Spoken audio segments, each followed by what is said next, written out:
अनंत विजय जी, जो आपके पीछे ये जो 1000-1500 किताबें एक आध दे दिया करो, मैंने आपसे कितनी बार बोला है। आप ये डिबेट में आते हो, ये एक आध जवाब टाइप लोगों को दिया करो। ये गूगल बाबा के नाम पे चलते हैं, गूगल बाबा पे किसी यूट्यूबर का दिखा देंगे इधर उधर का कुछ, ऐसे थोड़ी होता है बॉस। भाई आंदोलन करने का तरीका है, आप करिए, आंदोलन बिल्कुल होना चाहिए। इसी तरह मैं कहता हूं, फॉर अ हेल्दी डेमोक्रेसी, सशक्त विपक्ष के लिए एक स्ट्रॉन्ग ऑपोजिशन होना बहुत जरूरी है। लेकिन आप कैसे होंगे ऐसे? अब इसी तरह से अभी तक कह रहे थे सीएए से नागरिकता चली जाएगी, अब जब सरकार कह रही भैया जा नहीं रही, आ रही है, तो फिर एनआरसी की तरफ भाग रहे हैं। अरे भाई, गोल पोस्ट आप चेंज कर रहे हो, सरकार नहीं चेंज कर रही। सरकार ने कहा 370 हटेगी, हटाया। कहा सीएए आएगा, सीएए आया। अनंत विजय जी और सुबोही जी को रखिए। Thank you. आ रहा हूं दादा रिजवी जी। मैं सिर्फ ये कह रहा हूं कि जो हमारे भाई लोग हैं वो सर और पैर को जोड़कर एक वृत्त बनाना चाह रहे हैं। ऐसे होता नहीं। सीएए और एनआरसी का अभी क्या लेना देना है? तो ये जो वृत्त बना के और उसमें तमाम तरह की चीजें, कोई भाई अभी वो नमाजी की बात कर रहे थे, अरे उन्होंने गलत किया और सबने उसकी निंदा की कि उस पुलिस वाले को उस तरह से नहीं मारना चाहिए, उस पर कार्रवाई हुई। इस पे कहां चले गए आप पटेल और सरदार नेहरू और पता नहीं जाने क्या क्या बोलने लगे। अरे कोई सीमा होती है, संविधान आपको बोलने की आजादी देता है, लेकिन वही संविधान आपको बोलने की सीमा भी तय करता है। किसी ने उसकी प्रशंसा नहीं की, सबने उसकी निंदा की और सरकार ने उस पर कार्रवाई की। बावजूद इसके आज अगर सीएए लागू हुआ है तो मैं सिर्फ इतना कहना चाह रहा हूं कि इसको एनआरसी से जोड़कर आप एक वृत्त मत बनाइए, सर और पांव को मत जोड़िए, दोनों अलग अलग चीज है।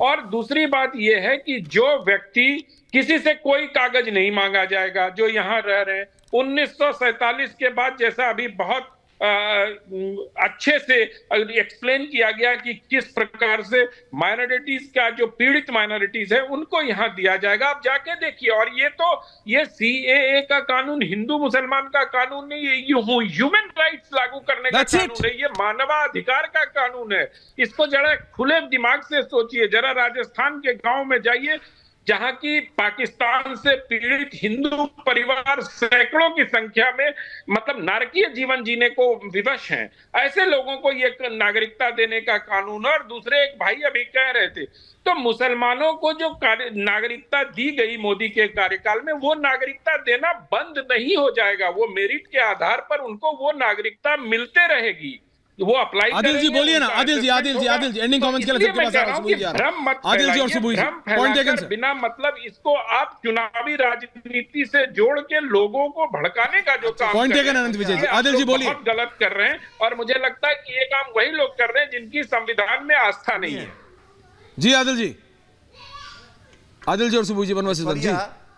ऐश्वर्या जो साहब सऊदी अरब की बात कर रहे थे, वहां जाने उनके कि भारत की, उनके बाप का मुल्क है क्या? भारत हम सबका है, बिल्कुल है, हम सबका है, आपका भी उतना है जितना हमारा है। मेरे बाप दादों का मुल्क है ये, मेरे बाप दादों का मुल्क है, हम सबका है, बिल्कुल है ये, बिल्कुल। बात घुसपैठियों का है क्या? बाहर से आएंगे, धर्मशाला है क्या? कोई भी आएगा रहेगा यहाँ पे? 2014 से हुए, बाहर से आएंगे रहेंगे यहाँ पे? ये धर्मशाला है आपका, हमारा, सबका है। अच्छा टॉपिक पे मेरे बाप दादों का ही है ये, किसी के बाप का मुल्क नहीं है। बिल्कुल है, सब हमारा ही है। आदिल जी आपका भी उतना है जितना मेरा है, जितना इनका है। यहाँ पे होंगे, यहाँ पे आएंगे, मेहरबानी करेंगे। सबका है। ऑन सीए आप तो नाम तो बता दीजिए कि फजले खैराबादी से लेकर टीपू सुल्तान से लेकर कितना लोगों ने जान दिया इस देश के लिए। किसने कभी जान दिया क्या बात करते हो? इतिहास पढ़ते नहीं, मदरसा में पढ़ के आते हैं। टीपू सुल्तान ने कहां से जान दिया? जान लिया उन्होंने, अत्याचार किया उन्होंने हिंदुओं के ऊपर। कौन सा जान लिया? थोड़े पढ़ के आते भाई साहब, म्युनिसिपैलिटी स्कूल में भी पढ़ते तो ये वाला इतिहास नहीं पढ़ते आप। इसीलिए कहते कि अच्छी स्कूल में पढ़ते सर, तो ये नहीं होता था कम से कम। नहीं, यहाँ वहाँ पे पढ़ के आते हैं, ना तो इतिहास मालूम है, ना उनको करंट मालूम है, ज्योग्राफी। एक राज्य सरकार बोलती कि नागरिकता नहीं देंगे, सीएए लागू नहीं करेंगे। सब सीएए केंद्र के सरकार की लिस्ट में आता है, राज्य सरकार की लिस्ट में नहीं आता है। दूसरे यहाँ पे बैठे हुए, इतिहास पता नहीं। टीपू सुल्तान जो था आतताई था साहब, आतताई था, आतताई। जितना ज्ञान दे रहे कहां से राष्ट्र के लिए जिन्होंने जान दे दिया? रिलैक्स, क्या कर रहे हैं भाई साहब? ऑन योर टाइम पढ़ लेते, किताब पढ़ी आप, मोदी जी पढ़ लेते सर, अच्छा रहेगा, उनके पास डिग्री दिखाने के लिए। इसीलिए कहा कि कोई, अरे म्युनिसिपैलिटी स्कूल में पढ़ते तो ये नहीं बोलते साहब। डिग्री जाके ज्ञान दो। चलिए ओके ठीक है। एंडिंग कमेंट सुबोही खान। सुबोही। ऐश्वर्या देखिए, अभी असदुद्दीन ओवैसी साहब के जो प्रवक्ता हैं उनको बुरा लग रहा था कि आप ऐसे क्यों कह रहे हैं कि भारत आपका देश नहीं है। असल में जो सही मुसलमान है ना, जो देश का भला चाहते भी हैं, उनको भी गाली आप जैसे लोगों के कारण पड़ती है। जब आप मुसलमान को भड़का देते हैं, एक सीए कानून जिसमें मुसलमान शब्द नहीं है, सीए कानून जो नागरिकता देने की बात है, नागरिकता लेने की बात नहीं है, उसमें आप और आपके असदुद्दीन ओवैसी साहब मुसलमानों को सिर्फ भड़काने की कोशिश क्यों करते हैं? इंशाअल्लाह एक दिन मुसलमान बच्ची भारत की प्रधानमंत्री बनेगी, ये बकवास बोलते हैं नेशनल टीवी पर, और हैदराबाद में छोटी छोटी 12-12 साल की मुसलमान बच्चियों को अरब के शेखों को बेचते हैं। ये दोहरा चरित्र है आपके ओवैसी साहब का।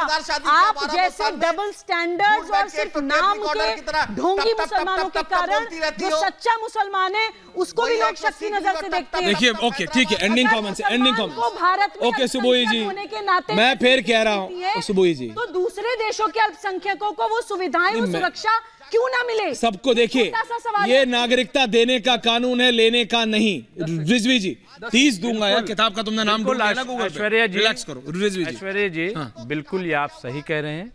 सीए कानून, शहरियत देने का ये कानून है, ये लागू किया जाए, लागू कर दिया गया।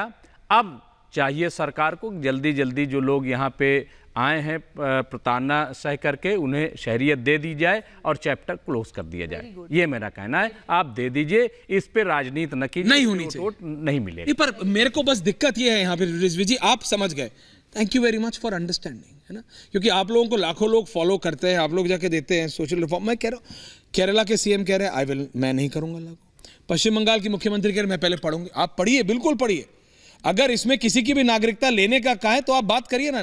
सरकार कह रही है मैं ले ही नहीं रही, मैं तो दे रही हूं, तो उसमें क्या दिक्कत है? बिल्कुल ऐश्वर्या जी, यही मैं बार बार कह रहा हूं कि अगर इतना अच्छा कानून है भाई, तो इतना आदिल जी शोर मचाने क्या जरूरत? लास्ट में आऊंगा, किताब का नाम तुमने गूगल में ढूंढा, मुझे पता है, रिलैक्स क्यों? ओके आदिल जी बोलिए, एंडिंग कमेंट्स। ऐश्वर्या मुझे जाना है, रमजान आज शुरू हुआ है, मुझे जाना। बिल्कुल दादा, हाँ एंडिंग कमेंट्स बोलिए जी दादा, बताइए 30 सेकंड बोलिए, बोलिए आदिल जी। एक ही कहना है कि आप जो शांतिपूर्वक मराठा आंदोलन पे मुंह नहीं चलता है, इलेक्ट्रॉल बॉन्ड पर प्रधानमंत्री नहीं बोले, गृह मंत्री नहीं बोले, फाइनेंस मिनिस्टर नहीं बोले, लॉ मिनिस्टर नहीं बोले, जो हजारों करोड़ रुपया इलेक्ट्रॉल बॉन्ड पे लिए, वो भी तो किस लिए लिए, किस कंपनी को फायदा पहुंचाए, कहां कॉन्ट्रैक्ट दिए, उस पर भी प्रधानमंत्री से बुलवा दीजिए, फाइनेंस मिनिस्ट्री से बुलवा दीजिए। स्टेट बैंक के आड़ में क्यों चले गए थे सुप्रीम कोर्ट ने जो जजमेंट दिया, ऐसा तमाचा तो भारत के इतिहास में किसी पॉलिटिकल पार्टी को नहीं मिला होगा। जो आपने भ्रष्टाचार का, मनी लॉन्ड्रिंग का जो नया रास्ता खोजा था, तो आपके सामने तो वहां पे बिल्कुल है। और मराठा आंदोलन करे तो जायज है। नहीं देखिए इलेक्टोरल बॉन्ड्स वाली बात सही है आनंद विजय जी, लेकिन किताब का नाम ढूंढना है इन्होंने गूगल बाबा से, बताओ। मैं आपको बता दूं, अभी विनीत जी ने 2 बड़ी आपत्तिजनक बातें करी। एक टीपू सुल्तान के बारे में बात करी। टीपू सुल्तान के बारे में अगर आपको हिस्ट्री नहीं पता तो पढ़ लीजिएगा, देश के संविधान के ऊपर चित्र है उनकी, और अगर आप चाहते हैं कि उनको हटाना तो बदल दीजिए फिर संविधान को, जैसा कि भारतीय जनता पार्टी के नेता आकर के कह रहे हैं कि हमको 400 सीटें दो तो हम इस देश का संविधान बदल देंगे। ये चुनाव देश के संविधान को बचाने के लिए है।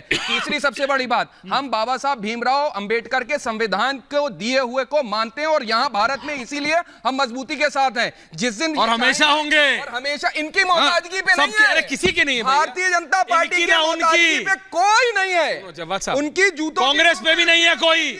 सुनो, नहीं, जूता चप्पल सब अलग है ना, कांग्रेस ना बीजेपी, किसी भी नहीं, जनता है, जनता जनाब। संविधान सर्वोपरि बोलो, अरे बोलो संविधान सर्वोपरि, बाकी सब हटाओ, बस ठीक है, भारतीय जनता पार्टी बोलना पड़ेगा, नहीं बोलेंगे तो रहेंगे कैसे? संविधान सर्वोपरि। अनंत